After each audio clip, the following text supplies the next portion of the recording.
Hello everyone. तो यूपीएचसीएससी assistant professor की परीक्षा, जैसा कि आप लोग जानते हैं, ये जो परीक्षा है ये अप्रैल में होने जा रही है, 16 और 17 अप्रैल को। तो लास्ट 1 ईयर के जो करंट अफेयर हैं ये बड़े इंपॉर्टेंट रहेंगे। और उसमें अगर देखा जाए तो क्योंकि ये परीक्षा जो है अप्रैल में हो रही है, तो हम लोग 15 मार्च तक का जो करंट है उसको तो ज़रूरी कवर कर लें तो बेहतर रहेगा। तो 15 मार्च तक यानी कि फरवरी का जो करंट है ये भी आपके लिए बहुत ही इम्पोर्टेंट है। तो फरवरी को हमने 3 भागों में बांट दिया है ताकि वीडियो जो है छोटा रहे, आपका इंटरेस्ट बना रहे। और देखो, बहुत सारे फैक्ट अगर एक साथ आप पढ़ें ना, आप पढ़ भले ही लें लेकिन चीज़ें याद नहीं रहती हैं। तो इसीलिए ये फरवरी का जो करंट है इसको हम 3 भागों में रखेंगे, पार्ट 1, पार्ट 2 और पार्ट 3, जिसमें हम 10-10 दिन का जो करंट है उसको कवर करेंगे।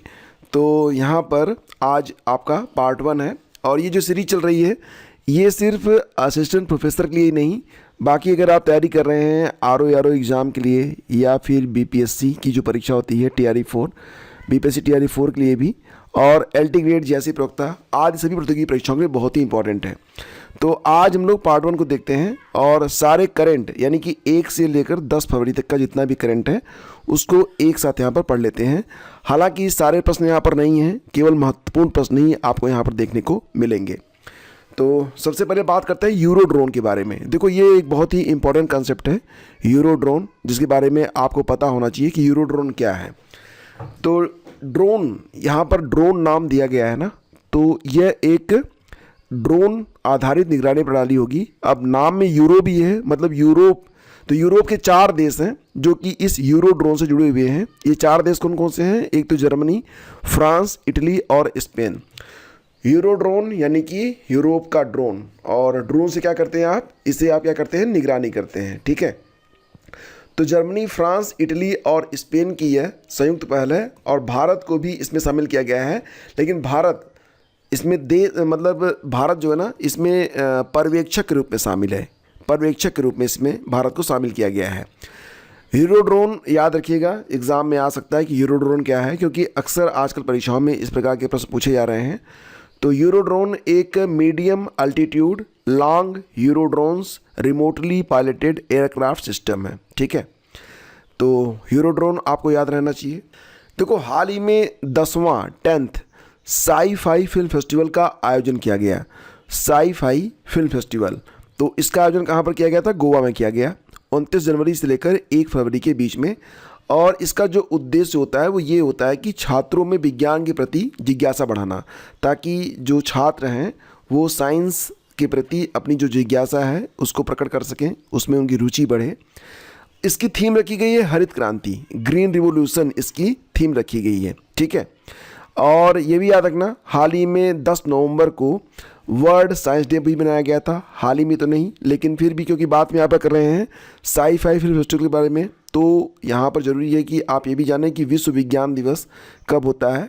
तो विश्व विज्ञान दिवस होता है 10 नवंबर को, जबकि भारत में जो हम मनाते हैं नेशनल साइंस डे ये 28 फरवरी को मनाते हैं, ठीक है। तो दोनों याद रखना कि विश्व विज्ञान दिवस कब है? 10 नवंबर को, और राष्ट्रीय विज्ञान दिवस कब होता है? 28 फरवरी को, ठीक है।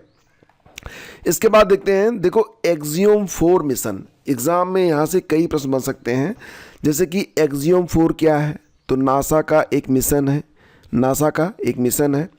और एक्सियोम 4 में एक भारतीय को भी चुना गया है, नाम है उनका शुभांशु शुक्ला। ये एकमात्र भारतीय हैं, लखनऊ से हैं, जो कि अब इंटरनेशनल स्पेस स्टेशन पर जाएंगे। अभी तक इंटरनेशनल स्पेस स्टेशन पर कोई भी भारतीय गया नहीं है। शुभांशु शुक्ला पहले भारतीय होने जा रहे हैं जो कि इंटरनेशनल स्पेस स्टेशन पर जाएंगे। नासा ने शुभांशु शुक्ला का भी चयन किया है। तो बात करें अगर ISS के बारे में, इंटरनेशनल स्पेस स्टेशन, ये क्या है? तो अंतरिक्ष में बना हुआ एक ऐसा कमरा है जिसमें अंतरिक्ष यात्री जाते हैं, वहाँ पर कुछ दिन रुकते हैं और अंतरिक्ष में अनुसंधान कार्य को आगे बढ़ाते हैं। इसकी स्थापना हुई थी 1998 में, 1998 में इसकी स्थापना की गई थी 20 नवंबर के दिन। भारत भी अपना एक स्पेस स्टेशन बनाने जा रहा है। अब यहाँ पर मैं आप लोगों से एक प्रश्न करूँगा और इसका उत्तर आपको लिखना होगा, थोड़ा सा गूगल करिएगा, आपको आंसर मिल जाएगा, फिर अच्छे से लिखिएगा कि भारत अपना जो स्पेस स्टेशन है उसको कब तक स्थापित करने का लक्ष्य रखा है। तो बहुत ही इंपॉर्टेंट है ये प्रश्न। और बताइए कि हाल ही में प्रधानमंत्री मोदी ने इसकी घोषणा की थी और भारत ने भी ये निश्चय किया है कि वो अपना एक स्पेस स्टेशन बनाएगा, तो कब तक बन जाएगा ये, ठीक है, टारगेट क्या है ये आपको बताना है। बात करते हैं रायसीना मध्य पूर्व सम्मेलन के बारे में। पहली बार हुआ है रायसीना मध्य पूर्व सम्मेलन 2025। तो इसका आयोजन 2025 में पहली बार किया गया, कहाँ पर, यूएई में किया गया है 28 और 29 जनवरी 2025 को, जिसमें चीफ गेस्ट बनाए गए थे हमारे जो विदेश मंत्री हैं एस जयशंकर जी, ठीक है। तो क्योंकि ये पहला है तो इम्पॉर्टेंट है। और 2 फरवरी को वेटलैंड डे मनाया गया और 2 फरवरी को भारत में 4 नई रामसर साइट्स भी ऐड की गई हैं। 4 नई रामसर साइट ऐड हो गई हैं। ध्यान देना कि अब अगर एग्ज़ाम में पूछा जाए कि भारत में रामसर साइट्स की संख्या कितनी हो गई है तो 89 हो गई है। पहले कितनी थी, 85 थी, इसमें 4 ऐड हो गई, अब कितनी हो गई है, 89 हो गई है। तो जो 4 नई रामसर साइट ऐड की गई हैं, एक तो इसमें झारखंड से है। पहले मैं आपको राज्यों का नाम बताऊंगा, उसके बाद बताऊंगा कि ये नाम क्या है, ठीक है। एक झारखंड से, एक सिक्किम से और 2 तमिलनाडु से। तमिलनाडु से 2 है, सिक्किम से 1 और झारखंड से 1। तो झारखंड में उधवा झील को और सिक्किम से खेचियो पालरी वेटलैंड को, और तमिलनाडु से 2 वेटलैंड नहीं है बल्कि बर्ड सेंचुरी को इसमें शामिल किया गया है, पक्षी अभयारण्य। इनके नाम है सक्कारा कोट्टई और थेरथंगल।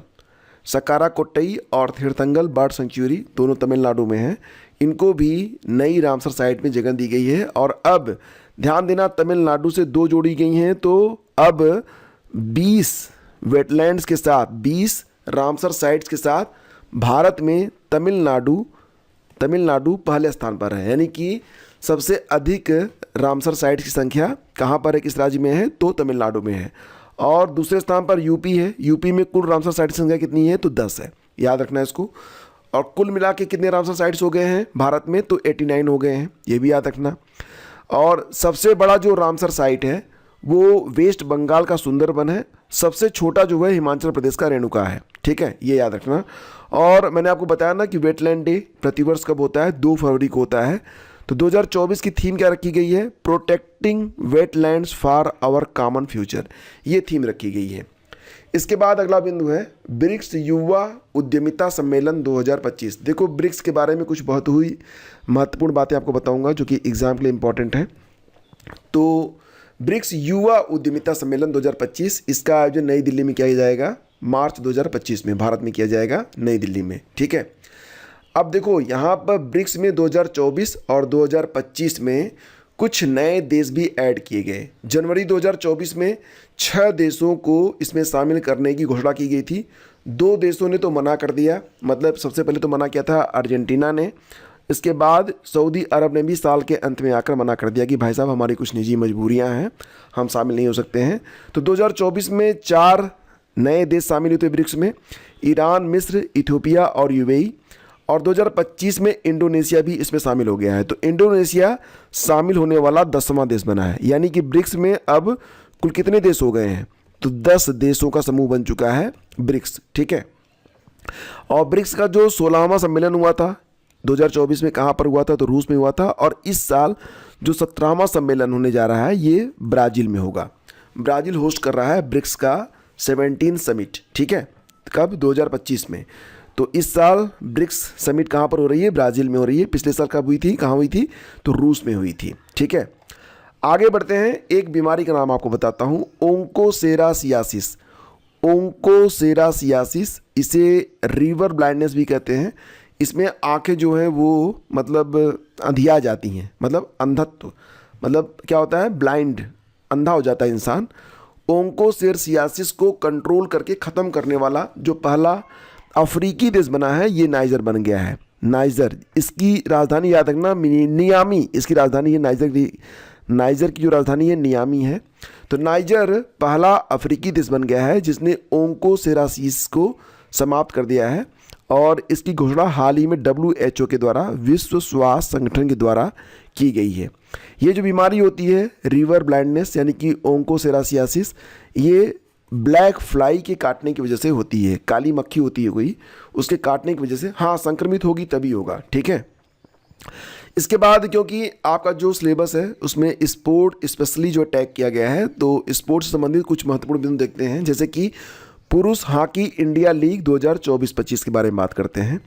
तो पुरुष हॉकी इंडिया लीग, इसमें विजेता बना है कौन? बंगाल टाइगर, और रनर अप रहा है हैदराबाद तूफान। तो बंगाल टाइगर ने पुरुष हॉकी इंडिया लीग 2024-25 को जीत लिया है, और दूसरे स्थान पर रहा है हैदराबाद टाइफून, मतलब तूफान, हैदराबाद तूफान। और इसका आयोजन बिरसा मुंडा स्टेडियम रांची में किया गया। कहाँ पर? रांची में। इसके बाद देखो pick ball league, world pick ball league पहली बार इसका आयोजन किया गया। तो इसका विजेता बना है बेंगलुरु जवान्स। इसका आयोजन मुंबई में किया गया था 24 जनवरी से लेकर 2 फरवरी के बीच में। वर्ल्ड पिक बॉल लीग विजेता कौन बना है? बेंगलुरु जवान्स। ठीक है।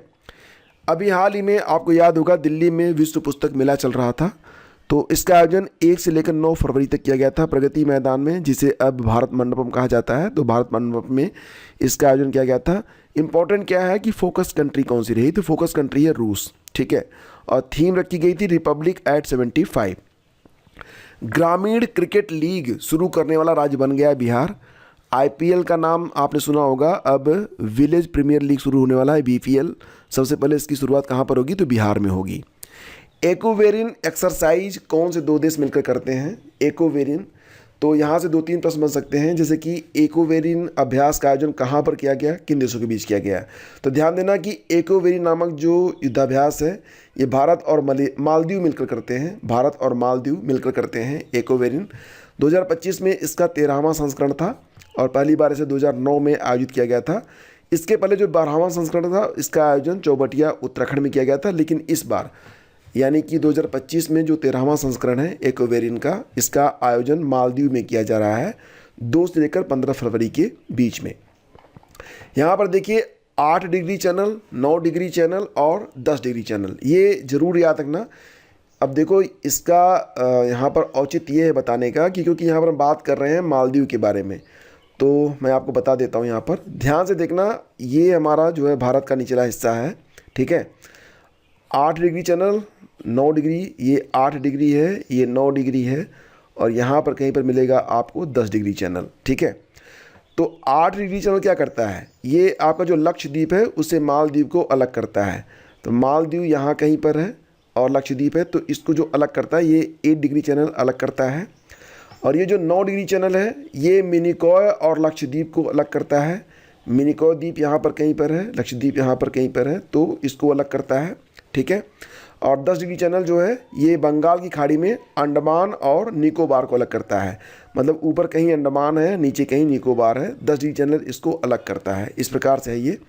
मैंने यहाँ पर बहुत ही रफ बनाया है शायद, लेकिन आप समझ पाएंगे। थोड़ा सा आप लोग मैप देख लिया करिए। ठीक है। भारत का जो पहला सफ़ेद बाघ प्रजनन केंद्र है ये मध्य प्रदेश में स्थापित किया जाएगा। और right to die with dignity, बहुत सारी ऐसी बीमारियां होती हैं जिसकी वजह से इंसान मरना चाहता है लेकिन कानून उसे मरने नहीं देता है। तो right to die with dignity नामक जो कानून है इसको लागू करने वाले 2 राज्य हैं। पहला राज्य है केरल और दूसरा हाल ही में बना है कर्नाटक, ये याद रखना। इसके बाद है भारत की पहली जो AI यूनिवर्सिटी खुलेगी, ये कहाँ पर खुली जाएगी? तो महाराष्ट्र में। भारत की पहली AI यूनिवर्सिटी महाराष्ट्र में खुलेगी। भारत का जो पहला जनजातीय विश्वविद्यालय खुलेगा ये नासिक में खुलेगा, महाराष्ट्र में। और भारत का पहला वन विश्वविद्यालय कहाँ पर खोला गया था? तो तेलंगाना में। भारत के बाहर पहला योग विश्वविद्यालय अमेरिका में खोला गया था। साउथहैम्पटन विश्वविद्यालय जो कि ब्रिटेन का है, साउथहैम्पटन विश्वविद्यालय ब्रिटेन ने अपना एक परिसर खोला है, कहाँ पर? गुरुग्राम में।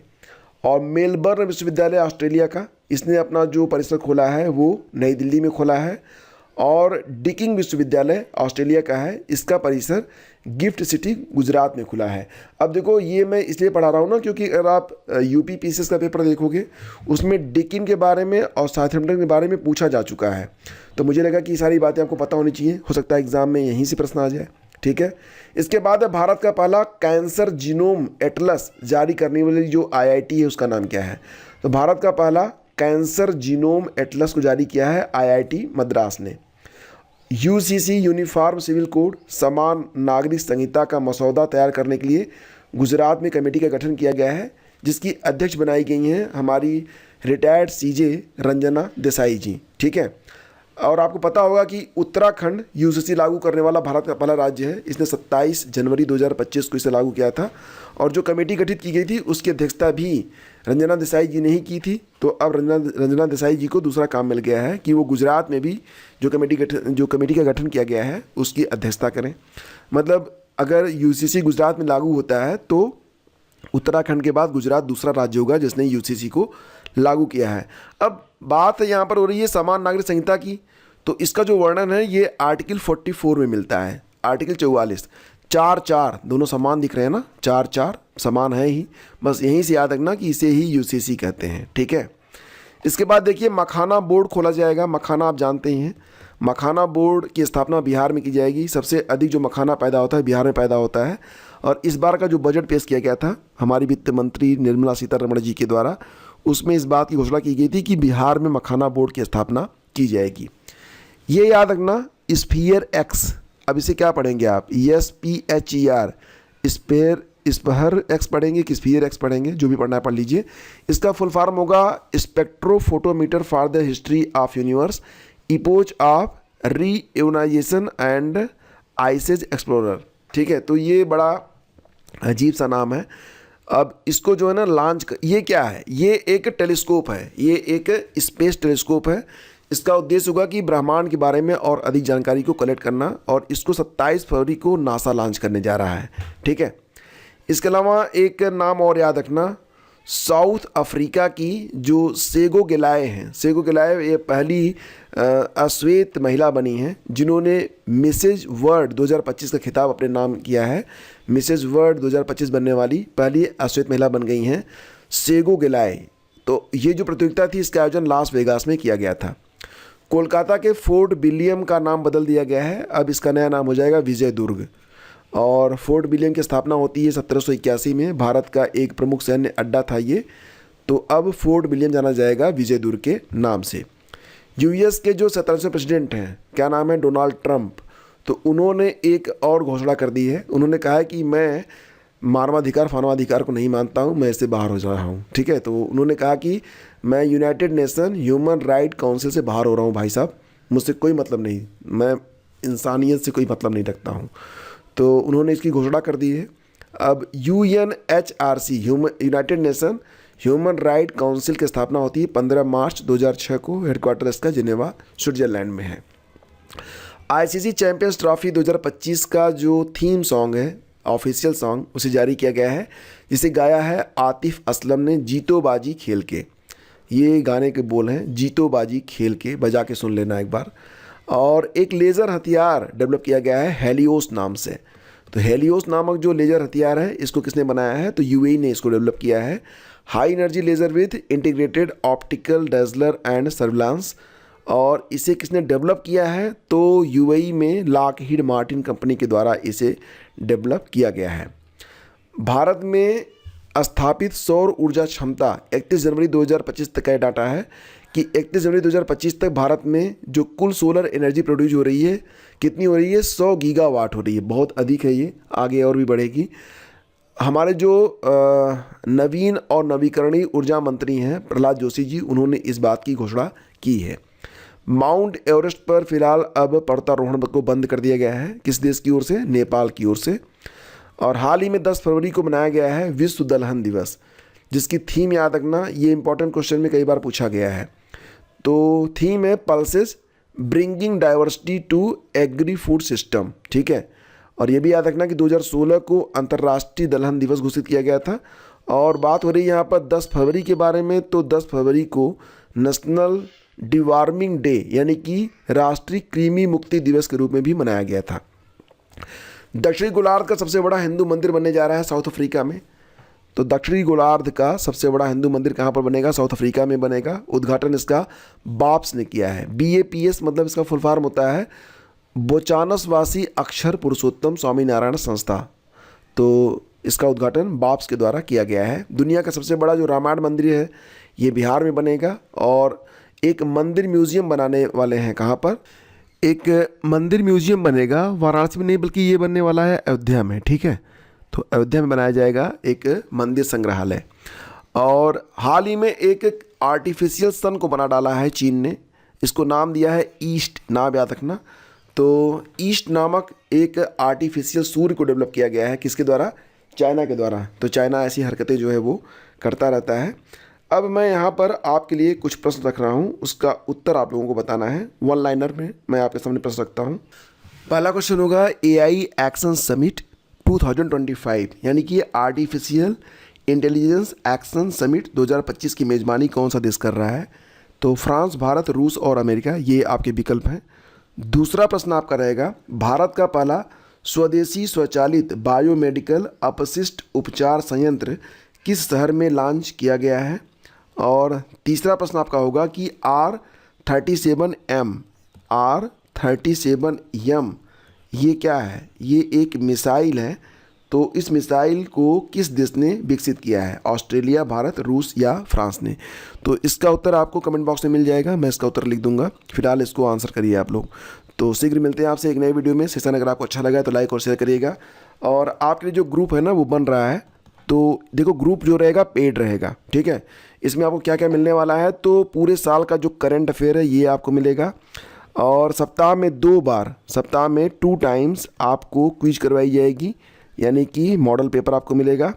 और जो भी क्लासेस मैं आपको यहाँ पर लेता हूँ सारी PDF आपको वहाँ पर दी जाएगी, और पर्सनल गाइडलाइंस भी मिलेगी, और सप्ताह में 2 बार ग्रुप ओपन रहेगा।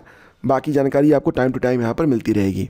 तो अगर आप ग्रुप से एग्री करते हैं तो कमेंट बॉक्स में आप लिख दीजिएगा ग्रुप यस, ताकि मैं समझ सकूं कि ग्रुप के लिए आपने हामी यहाँ पर भरी है। कम से कम मुझे यहाँ पर मतलब 50 लोग भी मिल जाएंगे ना, तो भी मैं ग्रुप को बना दूंगा। तो शीघ्र मिलते हैं आपसे। Thank you. Please do like and share.